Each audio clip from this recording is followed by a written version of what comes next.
Bismillahirrahmanirrahim. Today our topic of discussion is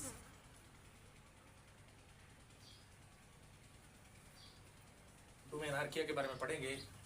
archaea domain को जो हमारे पास 5 किंगडम सिस्टम ऑफ क्लासिफिकेशन है उसके मुताबिक इसको मोनिरा में रखा जाता है। According to 5 kingdom classification system archaea are included in kingdom Monera में इन्हें रखा जाता है। तो आर्किया का ये लफ्ज एक ग्रीक जबान का लफ्ज आर्कियोस से निकला है, जो कि यूनानी ग्रीक वर्ड है। इसका मतलब एंशिएंट होता है, यानी ओल्ड, कदीमी, पुराने। तो ये कभी किसी बैक्टीरिया से एशियन टाइम में डाइवर्ज हुए थे आर्किया, इसलिए इनको आर्कियो बैक्टीरिया या आर्की बैक्टीरिया, इसे आर्सी भी पढ़ते हैं, आर्सी बैक्टीरिया और आर्की बैक्टीरिया ही कहीं कहीं कहा जाता है। अब अगर हम इनके आर्किया की साइज की बात करते हैं तो मुख्तलिफ साइज में ये मौजूद होते हैं। 0.5, 0.1 माइक्रोमीटर से लेकर 15 माइक्रोमीटर इनका आमतौर पे डायामीटर होता है। और बाजू का ये आपस में एग्रीगेट होते हैं और ये 200 माइक्रोमीटर का फिलामेंट की शक्ल में भी मौजूद होते हैं। और अगर इनकी शेप की बात करते हैं तो ये कुछ स्पाइरल होते हैं, स्प्रिंग नुमा, कुछ सफेरिकल होते हैं, गोल, कुछ इसमें रेक्टेंगुलर होते हैं, मुस्ततील नुमा, कुछ लोब्ड होते हैं, लोथड़ा वगैरह बनाते हैं। रिप्रोडक्शन अगर इनमें देखें तो रिप्रोडक्शन में एसेक्सुअल रिप्रोडक्शन मुख्तलिफ तरीकों से होती है। मसलन इनमें बाइनरी फिशन भी होती है, जिसमें ये टूट कर 2 में तब्दील होते हैं। इसमें मल्टीपल फिशन भी होती है, इनमें बडिंग से भी ये रिप्रोडक्शन करते हैं। और फ्रेगमेंटेशन जिसमें कई टुकड़ों, कई फ्रेगमेंट में टूट कर रिप्रोडक्शन करते हैं, ये एसेक्सुअल है। तो हम mitosis and meiosis are absent, ये नहीं होती आर्किया में। अब हम आर्किया के वो करैक्टर जो इनको बाकियों से यूनिक बनाते हैं, उसमें हम इनकी सेल मेम्ब्रेन की अगर बात करें कि इनकी सेल मेम्ब्रेन बाकियों से किस हवाले से डिफरेंट होती है। इनकी सेल मेम्ब्रेन आर्किया की ये लिपिड से बनी होती है। जो लिपिड होता है वो फैटी एसिड एंड ग्लाइसरोल से बना होता है। इसमें ये अगर ये मैं बनाता हूं,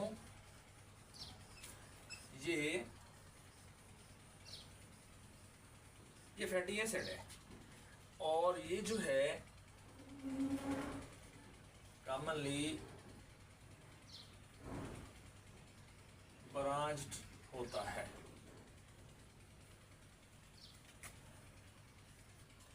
और इसमें ये जो लिंकेज होती है, यहां पर ये फैटी एसिड है और इधर ये हमारे पास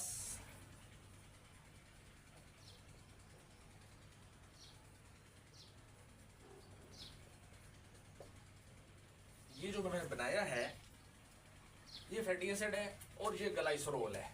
इस ग्लाइसरोल में ये जो लिंकेज है ये ईथर लिंकेज है, ईथर लिंकेज। ये सारा ये फैटी एसिड हो गया, ये ग्लाइसरोल में ये फास्फेट की अटैचमेंट है, ये ग्लाइसरोल है, ये फैटी एसिड है। और इसमें आप देखने वाली चीज ये है कि इसमें जो फैटी एसिड हैं ये ब्रांच्ड हैं, फैटी एसिड्स ये देखें ये ब्रांच्ड हैं। और जो ग्लाइसरोल है उसमें उनकी इनके साथ जो अटैचमेंट है वो ईथर लिंकेज है। The cell membrane of archaea is made up of a lipid in which fatty acids are branched and they are attached with the glycerol and attachment is ether linkage between the glycerol and the fatty acid होती है। और इसके बरअक्स अगर हम जो है वो बनाते हैं सेल मेम्ब्रेन बैक्टीरिया की और यूकैरियोट की, उनकी सेल मेम्ब्रेन और इसमें जो डिफरेंस है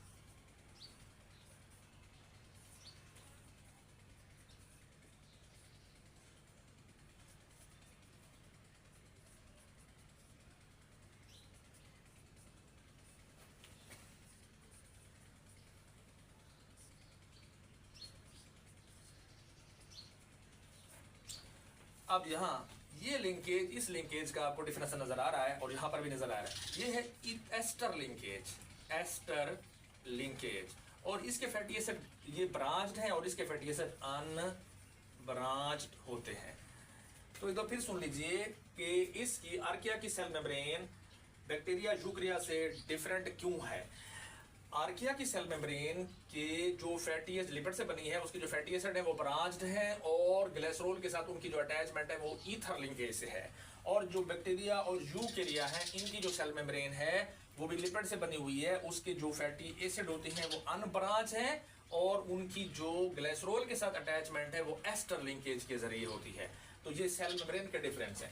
और अगर हम इनके सेल वाल के डिफरेंस की बात करें तो जो आर्किया है, आर्किया इसकी जो सेल वाल होती है वो पॉलीसेकेराइड जमा प्रोटीन इस पर मुश्तमिल होती है, पॉलीसेकेराइड एंड प्रोटीन। तो इसको हम सीडो पेप्टाइडो ग्लाइकेन कहते हैं। ये ओरिजिनल पेप्टाइडोग्लाइकेन नहीं है, सीडो पेप्टाइडोग्लाइकेन की बनी होती है, आर्किया की पॉलीसेकेराइड एंड प्रोटीन का पॉलीमर है। और अगर आप बैक्टीरिया की बात करते हैं तो बैक्टीरिया की जो सेल वॉल होती है वो पेप्टाइडोग्लाइकेन की बनी होती है, peptidoglycan which is polymer of amino acid and polysaccharide. वो अमाइनो एसिड एंड पॉलीसेकेराइड का पॉलीमर होता है, ये डिफरेंस है। और इस तरह से अगर हम यूकैरियोट की सेल वॉल की बात करें तो यूकैरियोट में कुछ में तो होती नहीं है, जिनमें होती है मसलन प्लांट्स और एल्गी हैं, तो इनकी सेल वॉल जो है वो सेलुलोज की बनी होती है और इसमें जो फंजाई हैं उनकी काइटन से बनी होती है। तो इन तीनों ग्रुप्स की सेल वॉल में ये डिफरेंस है। और इसी तरह अगर हम ये देखें कि इनके जो जेनेटिक डिफरेंसेस हैं वो क्या है, जेनेटिक डिफरेंस, तो इसमें आर्किया का अगर हम जेनेटिक कैरेक्टर को या जीन की सीक्वेंस को, जीनेटिक सीक्वेंस को देखें या इनके रेगुलेटरी फीचर को देखें, रेगुलेटरी फीचर्स, तो ये दोनों चीजें यूकैरियोट से मिलती हैं, यूकैरियोट से मिलती है। तो लिहाजा आर्किया एंड यूकैरिया के इन जेनेटिक सीक्वेंस का मिलना और रेगुलेटरी फीचर का मिलना ये ज़ाहिर करता है कि इनकी जो एवोल्यूशनरी रिलेशनशिप है वो कॉमन है। इनकी इंसेस्ट्री के यूकैरियोट के इंसेस्टर आर्किया हैं, इनके कैरेक्टर आपस में मिलते हैं, जेनेटिकली एक जैसे हैं, तो इनका कॉमन ताल्लुक है, एक दूसरे के करीब हैं। तो ये जेनेटिक डिफरेंस। इसी तरह अगर हम इनके मेटाबॉलिज्म की बात करें, मेटाबॉलिज्म इनका आर्किया का, तो आर्किया का जो मेटाबॉलिज्म है दे आर मीथेनोजेनेसिस। इसमें मिथेनोजेनेसिस का मतलब है कि ये मीथेन बनाते हैं, प्रोडक्शन ऑफ मीथेन, ये मीथेन बना रहे हैं आर्किया। और जो बैक्टीरिया है इसका जो मेटाबॉलिज्म है, बैक्टीरिया में एक तो फर्मेंटेशन में बैक्टीरिया यूज होते हैं, फर्मेंटेशन करते हैं, और कुछ बैक्टीरिया फोटोसिंथेसिस भी करते हैं और नाइट्रोजन फिक्सेशन भी करते हैं, नाइट्रोजन फिक्सेशन भी, कुछ बैक्टीरिया नाइट्रोजन की फिक्सेशन भी करते हैं, ये इनका मेटाबॉलिज्म है। और यूकैरियोट के मेटाबॉलिज्म की बात करें तो उनमें यूकैरियोट्स में सेलुलर रेस्पिरेशन, ये थोड़ा सा बाकियों से कॉम्प्लिकेटेड कॉम्प्लेक्स है, सेलुलर रेस्पिरेशन करते हैं। और बहुत से यूकैरियोट्स जो है वो फोटोसिंथेसिस भी करते हैं, प्लांट एंड एल्गी, ये फोटोसिंथेसिस। और कुछ जो है वो मुख्तलिफ तरह की फर्मेंटेशन भी करते हैं, फर्मेंटेशन भी करते हैं यूकैरियोट्स। तो इनको थोड़ा सा ओवरव्यू कि आर्किया जो है 5 किंगडम में इनको मोनेरा में शामिल किया गया था। आर्किया ग्रीक वर्ड आर्कियोस से निकला है, इसका मतलब एंशिएंट होता है। ये कहीं किसी पुराने किस्म के बैक्टीरिया से डाइवर्ज हुए हैं, इस हवाले से इनको बाज़-औक़ात आर्ची बैक्टीरिया भी कहा जाता है। इनका साइज 0.1 माइक्रोमीटर से 15 माइक्रोमीटर डायमीटर में होते हैं। कुछ एग्रीगेट होते हैं तो 200 माइक्रोमीटर के फिलामेंट भी बनाते हैं। इनकी शेप स्पाइरल भी होते हैं, स्फेरिकल भी होते हैं, रेक्टेंगुलर लोब्ड भी होते हैं, और इनमें रिप्रोडक्शन एसेक्सुअल तरीके से binary fission, multiple fission, budding, fragmentation वगैरह से होती है। मेटासिस और मियासिस में नहीं होती। वो कौन से कैरेक्टर हैं जो इनको यूनिक बनाते हैं? उसमें सेल मेम्ब्रेन की अगर हम बात करते हैं तो इनकी सेल मेम्ब्रेन लिपिड से बनी हुई है, जिसमें फैटी एसिड ब्रांच्ड होता है और वो ग्लिसरॉल के साथ ईथर लिंकेज बनाता है। तो इस हवाले से ये जो सेल मेम्ब्रेन है बाकियों से थोड़ा सा ज्यादा रेजिस्टेंट टू डिके है, ये ज्यादा जल्दी डिकम्पोज नहीं होती। और इसी तरह से जो बैक्टीरिया और यूकेरिया है उनकी जो सेल मेम्ब्रेन होती है वो भी लिपिड से बनी हुई है, उसमें फैटी एसिड अनब्रांच होते हैं और उनका ग्लिसरॉल के साथ जो लिंकेज होता है वो एस्टर लिंकेज होता है। ये डिफरेंसेस हैं। सेल वॉल का डिफरेंस, आर्शियो बैक्टीरिया की सेल वॉल पॉलीसेकेराइड और प्रोटीन का जो है वो पॉलीमर है, इस हवाले से सीडोपेप्टाइडोग्लाइकेन कहलाते हैं। बैक्टीरिया की सेल वॉल जो है वो पेप्टाइडोग्लाइकेन से बनी है जो अमीनो एसिड और पॉलीसेकेराइड का जो है वो पॉलीमर होता है। और जो यूकेरियोट है इनकी सेल वॉल जिनमें होती है, प्लांट में एल्गी में होती है तो सेलुलोज की बनी है, फंजाई में होती है तो काइटिन की बनी होती है। इसी तरह इनके जेनेटिक डिफरेंस को अगर हमने देखा है तो आर्किया की जो जेनेटिक सीक्वेंस है और जो रेगुलेटरी फीचर्स हैं वो यूकेरियोट से मिलते हैं। इसका मतलब है आर्किया एंड यूकेरियोट का जो एवोल्यूशनरी रिलेशनशिप है वो कॉमन है।